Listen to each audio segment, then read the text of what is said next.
पढ़ा था और प्रिज्म द्वारा प्रकाश का अपवर्तन कैसे होता है, प्रिज्म के लिए अपवर्तन का सूत्र पढ़ा था। अब उससे आगे शेष भाग और प्रिज्म से आगे का भाग, अध्याय 15 का शेष भाग है हमारा प्रकाश का वर्ण विक्षेपण। वर्ण विक्षेपण क्या होता है? तो हमने देखा प्रिज्म है, एक ये प्रिज्म है और जब प्रिज्म पर श्वेत प्रकाश की किरण डाली जाती है तो ये 7 रंगों में विभाजित हो जाती है। इस प्रकार से हमने देखा था V, I, B, G, Y, O और एक R। ये कैसा प्रकाश था हमारा? श्वेत प्रकाश। श्वेत प्रकाश की किरण जब प्रिज्म पर डाली जा रही है तो वह विभिन्न रंगों में विभाजित हो जाती है और वो विभिन्न रंग हैं हमारे साथ। V for violet, बैंगनी, I for इंडिगो आसमानी, B for blue Neela, G for green हरा, Y for येलो पीला, O for ऑरेंज नारंगी और R for रेड। तो हम ये देख रहे हैं कि आधार की ओर बैंगनी रंग और शीर्ष की ओर लाल रंग की किरण होती है। तो श्वेत प्रकाश की किरण प्रिज्म द्वारा 7 रंगों में विभाजित हो गई। इसी क्रिया को प्रकाश का वर्ण विक्षेपण या परिक्षेपण कहते हैं। इसकी डेफिनेशन अभी हम दे सकते हैं आसानी से कि जब श्वेत प्रकाश की एक किरण किसी प्रिज्म पर डाली जाती है तो वह अनेक रंगों की किरणों में विभाजित हो जाती है। इस क्रिया को प्रकाश का वर्ण विक्षेपण या परिक्षेपण कहते हैं। तो अभी हमने देखा कि श्वेत प्रकाश की किरण जब प्रिज्म पर डाली जा रही थी तो 7 रंगों में विभाजित होगी। तो इस क्रिया को हम क्या कहेंगे? प्रकाश का परिक्षेपण या वर्ण विक्षेपण। अब ये श्वेत प्रकाश जब इस पर डाला गया तो ये 7 रंगों में विभाजित कैसे होगी? जब श्वेत प्रकाश डाला जा रहा है तो प्रिज्म से निकलने के बाद भी श्वेत प्रकाश ही होना चाहिए। इसका कारण क्या है? कैसे 7 रंगों में विभाजित होगी? अर्थात वर्ण विक्षेपण का कारण, वर्ण विक्षेपण का हमारा क्या कारण है? तो वर्ण विक्षेपण का कारण क्या है कि जब प्रकाश भिन्न भिन्न पदार्थों के माध्यम में चलता है तो अलग अलग माध्यमों में प्रकाश की चालें भिन्न भिन्न होती है। कांच में प्रकाश की चाल अलग होती है, पानी में प्रकाश की चाल अलग होती है, वायु में प्रकाश की चाल अलग होती है। तो अलग अलग पदार्थों के जो माध्यम है, जिसे पदार्थिक माध्यम कहेंगे, उसमें प्रकाश की चालें भिन्न भिन्न होती है। तो प्रिज्म का बना होता है हमारा कांच का, तो कांच में प्रकाश की चाल अलग अलग होंगी, अलग अलग प्रकाश के रंगों के लिए अलग अलग चालें होंगी। तो वर्ण विक्षेपण का कारण यह है कि किसी पदार्थिक माध्यम में विभिन्न रंगों के प्रकाश की चालें भिन्न भिन्न होती है। कांच में बैंगनी प्रकाश की चाल सबसे कम होती है तथा लाल प्रकाश की चाल सबसे अधिक होती है। अब आप याद रखिए, कांच में बैंगनी प्रकाश की चाल सबसे कम और लाल प्रकाश की चाल सबसे अधिक होती है। एक तो ये चाल की बात हुई। दूसरा अपवर्तनांक, कांच का अपवर्तनांक बैंगनी प्रकाश के लिए सबसे अधिक तथा लाल प्रकाश के लिए सबसे कम होता है। जस्ट चाल का और अपवर्तनांक उल्टे होते हैं।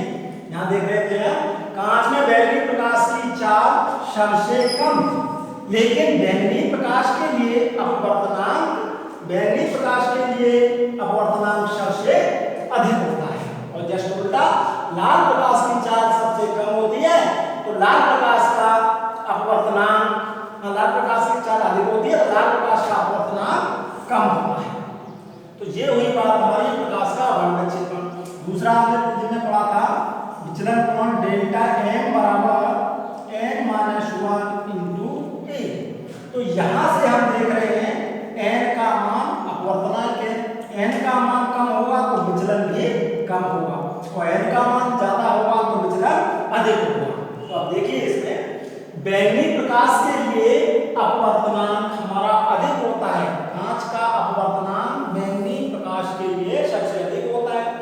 यहाँ से हम बैंगनी प्रकाश के लिए हम विचलन देखें तो डेल्टा बैंगनी का मान बड़ा होगा डेल्टा लाल प्रकाश से बैंगनी प्रकाश का विचलन अधिक होगा, अतः बैंगनी प्रकाश मान आधार की ओर अधिक विचलित हो जाता है।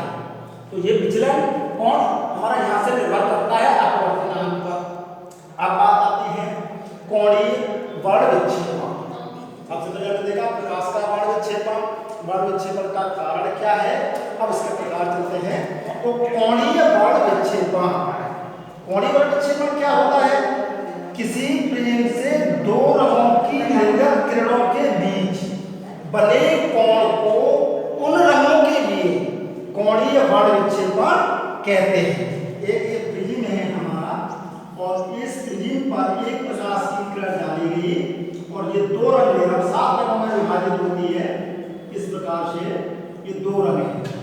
जब इन किरणों को हम पीछे बढ़ाएंगे तो ये जाकर के कहीं ना कहीं मिलेंगी हमारी, तो यहाँ पर जो कोण बनेगा उसको हम कोणीय वर्ण विक्षेपण कहते हैं।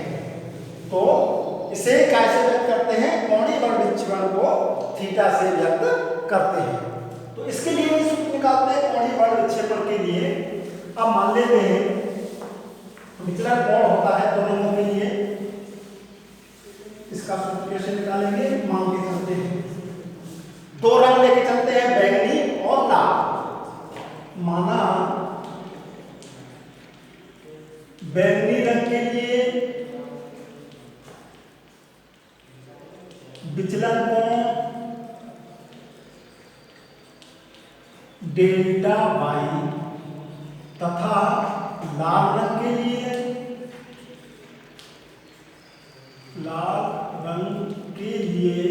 विचलन कोण डेल्टा, विचलन कोण को डेल्टा से व्यक्त करते हैं। बैंगनी के काले डेल्टा बी, वाई नहीं बी, और लाल रंग के लिए डेल्टा। तो कोणीय वर्ण विक्षेपण होगा हमारा, कोणीय वर्ण विक्षेपण कैसे व्यक्त करेंगे, थीटा, थीटा बराबर होगा delta B minus delta. Delta B का मान मैंने बताया था अधिक होगा, क्योंकि बैंगनी रंग के लिए अपवर्तनांक अधिक होता है और लाल रंग के लिए अपवर्तनांक कम होता है, इसलिए डेल्टा का मान कम होगा। एक तो फॉर्मूला ये हो गया थीटा बराबर डेल्टा बी माइनस डेल्टा। अगर अपवर्तनांक दिए हैं, यदि बैंगनी तथा लाल रंग के लिए अपवर्तनांक, लाल रंग के लिए अपवर्तनांक, अपवर्तनांक को कैसे व्यक्त करते हैं, बैंगनी के का अपवर्तनांक एन और लाल रंग के लिए अपवर्तनांक एन। तो विचलन कोण का फॉर्मूला क्या था, डेल्टा बी बराबर एन बी माइनस 1 इंटू ए और डेल्टा आर बराबर एन आर माइनस 1 इंटू ए। इस प्रकार से ये दो विचलन कोण हो गए। तो पिछले वीडियो में मैंने विचलन कोण के लिए निकाला था, जिनका विचलन कोण का सूत्र बताया था डेल्टा बराबर एन माइनस 1 इंटू ए। ये डेल्टा मिनिमम होता है प्रत्येक प्रिज्म के लिए। अब इस मान को जब रखेंगे तो कोणीय वर्ण विक्षेपण क्या होगा, कोणीय वर्ण विक्षेपण, तो थीटा बराबर मान रखेंगे डेल्टा बी का एन बी माइनस 1 इंटू ए और डेल्टा आर का मान एन आर माइनस 1 इंटू ए। यहाँ से ए दोनों में से कॉमन है, कॉमन ले लिया तो क्या बचा एन बी माइनस 1 और minus N R minus 1, minus से जोड़ेंगे प्लस हो जाएगा, ए हमारा कॉमन। और यहाँ से माइनस 1 से प्लस 1 कैंसिल होगा तो क्या बचा थीटा बराबर N B minus N R into A. ये आ गया हमारा कोणीय वर्ण विक्षेपण। अब इसके बाद बात करते हैं वर्ण विक्षेपण क्षमता। वर्ण विक्षेपण क्षमता क्या होती है? तो 7 रंगों में हमने देखा ये द्वारा प्रकाश हमारा 7 रंगों में विभाजित हो जाता है और उन्हीं 7 रंगों के लिए बात करते हैं वर्ण विक्षेपण क्षमता। प्रिज्म की वर्ण विक्षेपण क्षमता। जब सूर्य का श्वेत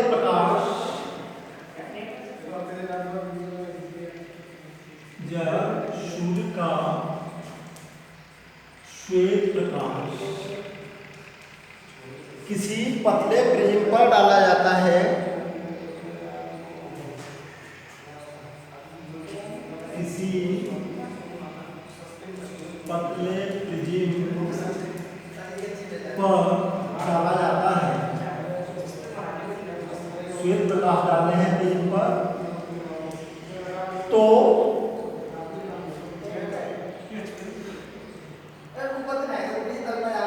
बैंगनी तथा लाल रंग की किरण के लिए, तो बैंगनी तथा लाल रंग की किरण के लिए, कोणीय वर्ण विक्षेपण तथा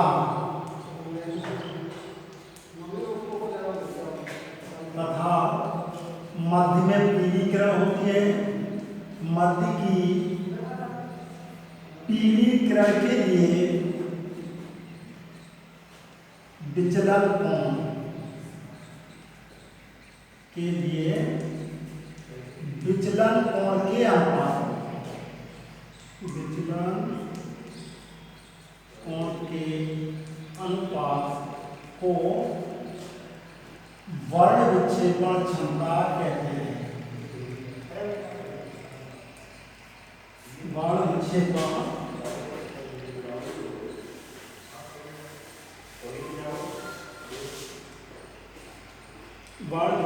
क्षमता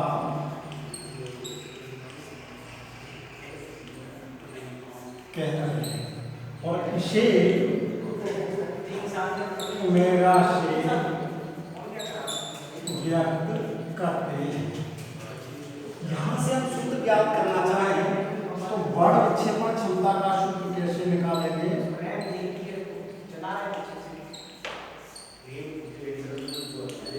वर्ण विक्षेपण क्षमता ओमेगा बैंगनी तथा लाल रंग की किरण के लिए कोणीय वर्ण विक्षेपण, बैंगनी और लाल रंग की किरण के लिए कोणीय वर्ण विक्षेपण डेल्टा V माइनस डेल्टा तथा मध्य की पीली किरण के लिए विचलन कोण, मध्य की पीली किरण डेल्टा, तो ओमेगा बराबर हो गया delta V minus delta R बटे डेल्टा Y। अब इनके मान, एक तो फॉर्मूला हमारा ये बना डेल्टा के पदों में, अब वर्तमान के पदों में निकालना चाहें, यदि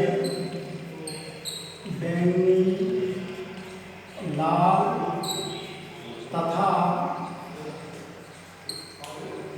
पीले रंग के लिए अपवर्तनांक क्रम से, पहले कौन सा दिया? बैंगनी के लिए अपवर्तनांक NB और लाल के लिए NR और पीले के लिए डेल्टा। तो डेल्टा के मान रखेंगे हम, तो ओमेगा बराबर डेल्टा V का मान NB minus 1 into A minus delta का मान NR माइनस 1 इंटू A और डेल्टा Y का मान NY माइनस 1 इंटू। ऊपर से देखें हम इसमें से A यहाँ पर भी है, A यहाँ पर भी है, तो A हमने कॉमन ले लिया, NB minus 1 minus NR plus 1 into A और नीचे चल रहा है हमारा NY minus 1 into A। A से A कैंसिल, 1 से 1 कैंसिल, तो ओमेगा बराबर NB minus NR upon NY minus 1। ये आ गया हमारा वर्ण विक्षेपण क्षमता का सूत्र। अब वर्ण विक्षेपण क्षमता का मात्रक क्या होगा, तो यहाँ से भी हमने सूत्र देखा, यहाँ पर ये भी विचलन कोण, ये भी विचलन कोण और यहाँ पर भी समान कोणों का अनुपात है, तो मात्रक में कट जाएंगे, कोई मात्रक नहीं होगा। यहाँ से भी देखे अपवर्तनांक का क्या मात्रक होता है, कोई मात्रक नहीं होता। तो जब अपवर्तनांक का यहाँ भी कोई मात्रक नहीं, यहाँ भी कोई मात्रक नहीं और यहाँ भी कोई मात्रक नहीं, अर्थात सापेक्षिक हो गया, तो वर्ण विक्षेपण क्षमता का कोई मात्रक नहीं होता। तो ये बात आज हमने देखी कि एक पतले प्रिज्म द्वारा प्रकाश का वर्ण विक्षेपण कैसे होता है, वर्ण विक्षेपण का कारण क्या है, वर्ण विक्षेपण क्षमता किसे कहते हैं, कोणीय वर्ण विक्षेपण किसे कहते हैं, और कोणीय वर्ण विक्षेपण के बाद वर्ण विक्षेपण क्षमता का सूत्र क्या है। तो दो रूप देखे, एक तो n के पदों में ओमेगा का